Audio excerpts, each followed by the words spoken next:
Chapter 4. A Promise to an Empty Room. Resolve, Ethan had learned in his first life, was the cheapest thing a man owned. He had made 1,000 resolutions across 44 years, and kept almost none of them, and he had no intention of letting his second life run on the same worthless fuel. A vow made in the dark to a sleeping room proved nothing.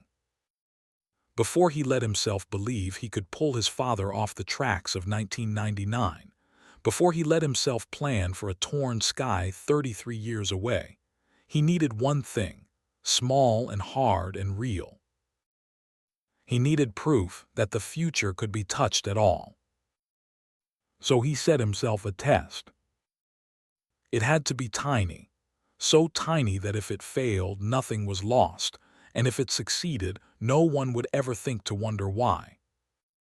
It had to be deniable, the kind of thing a cleverish 2-year-old might stumble into by accident. And it had to be a thing he knew, sharp and certain, from the near and unblurred years of the map. A fixed point in the small future of the coal apartment that he could try to move with nothing but the pitiful tools a toddler owned. A cry, a reach, a tantrum, the boneless stubbornness of a body too small to be reasoned with. He thought about it for 3 nights. Then he found his point. In the original life, on a gray Saturday that Ethan placed near the end of that autumn, his mother had broken a teapot. It was not a story anyone in the family would have called a story. It was nothing. Susan had a teapot, white with a thin blue line around the rim, that had been her own mother's, and one Saturday morning she had set it too near the edge of the counter, while she wrestled a squirming toddler into a coat, and the squirming toddler had knocked a wooden spoon to the floor, and she had turned to catch it, and her elbow had caught the teapot instead. Ethan remembered the sound, not the crash itself. He had been too young to fix it in memory the first time, but the aftermath. He remembered dimly across all the years, his mother sitting on the kitchen floor among the white and blue pieces, not crying exactly, just sitting, holding 2 halves of a handle because the teapot had been her mother's and her mother was gone. It was the smallest grief in the world. It had cost nothing and changed nothing, and Ethan had forgotten it for 44 years. It was perfect. He knew the day near enough. He knew the counter, the coat, the spoon. He knew the exact small chain of accidents that would put his mother on the floor among the pieces. And he was the squirming toddler at the center of it, which meant the first link in the chain was him. If he could keep the spoon from falling, the teapot would not break. If the teapot did not break, then the future was not stone. The morning came, gray as he remembered. Ethan felt the strangeness of it from the moment he woke, the vertigo of standing inside a memory, watching it assemble itself around him piece by piece exactly as the map said it would. The light through the tea-colored curtains. The smell of his mother's coffee. The red coat with the wooden toggles held out for his small arms. It was all happening, all of it, sliding toward the moment on its rails, and only Ethan knew the rails were there. His heart, the small fast heart of the body, began to pound. Susan crouched in front of him with the coat. Behind her on the counter, just where memory said it would be, sat the white teapot with the thin blue line, a careless few inches from the edge.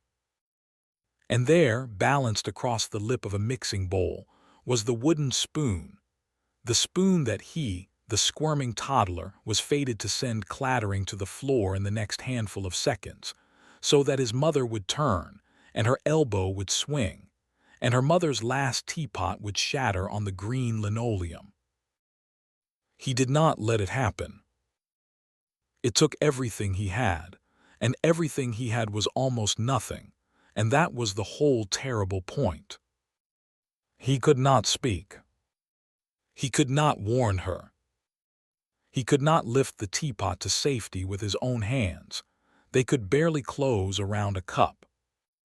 All he could do was refuse to play his part. So when his mother reached to guide his arm into the red sleeve, Ethan did the one thing a toddler is always, gloriously, permitted to do. He pitched a fit. He went rigid and loud, twisting away from the coat, flinging both arms wide, but down, deliberately down, away from the counter, away from the bowl, away from the spoon, throwing his small weight backward onto his bottom on the safe green floor with a wail that brought his mother's whole attention down to him and nowhere near the edge of the counter at all. "Ethan!" "Hey, okay, no coat. We don't want the coat, I hear you." She caught him, laughing and exasperated, both hands full of furious squirming child. She did not turn. Her elbow did not swing. The wooden spoon stayed balanced on the lip of the bowl, untouched, and the white teapot with the thin blue line sat on the counter exactly where it was, whole. The morning slid on past the place where it was supposed to break, and did not break. Ethan sat on the floor in his mother's arms, breathing hard, and understood that he had just done something no one else alive could do. He had reached into a fixed thing, a thing that had already happened once, that he had already lived through and grieved and forgotten, and he had changed it. The teapot was whole. His mother would not sit on the floor among the pieces tonight. It was the smallest possible victory, a grief the size of a thimble averted by a tantrum, and it was also the largest thing that had ever happened to him, because it meant the wall at the end of the map was not unbreakable either. If a teapot, then a truck. If a truck, then a sky. The future was not stone. It could be touched. He had just touched it. And in the instant he understood that, sitting on the cold green linoleum, his small chest heaving, his mother's laughter warm above him, something else happened, so faint that he almost missed it under the pounding of the small, fast heart. Deep in his chest, behind the place where breath lived, a single cold thread stirred. It was there and gone in less than a heartbeat. A thin filament of something that was not warmth and was not cold, that ran through him like a note struck on a wire too far away to hear, that brightened once at the very center of him as if it had felt him reach out and change the world, and then sank back down into the dark and was still. Ethan went rigid all over again, this time with no acting in it at all. He held his breath. He reached down inside himself after the thread, groping in the dark of his own chest the way you grope on the floor for a dropped key, certain it had been real, certain he had not imagined the cold, bright stir of it. There was nothing. Only the small heart slowing now. Only the body, warm and ordinary and 2 years old. But Ethan had felt it.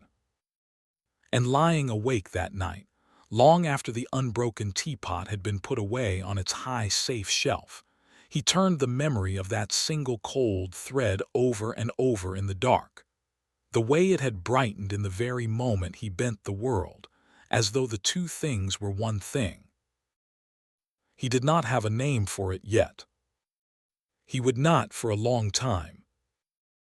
But for the first time since he had woken in this small, impossible body, Ethan Cole lay in the dark and thought not about what he had lost, but about what he might in the years ahead be able to do, and far down in his chest, almost too faint to feel, the cold thread waited to be found again.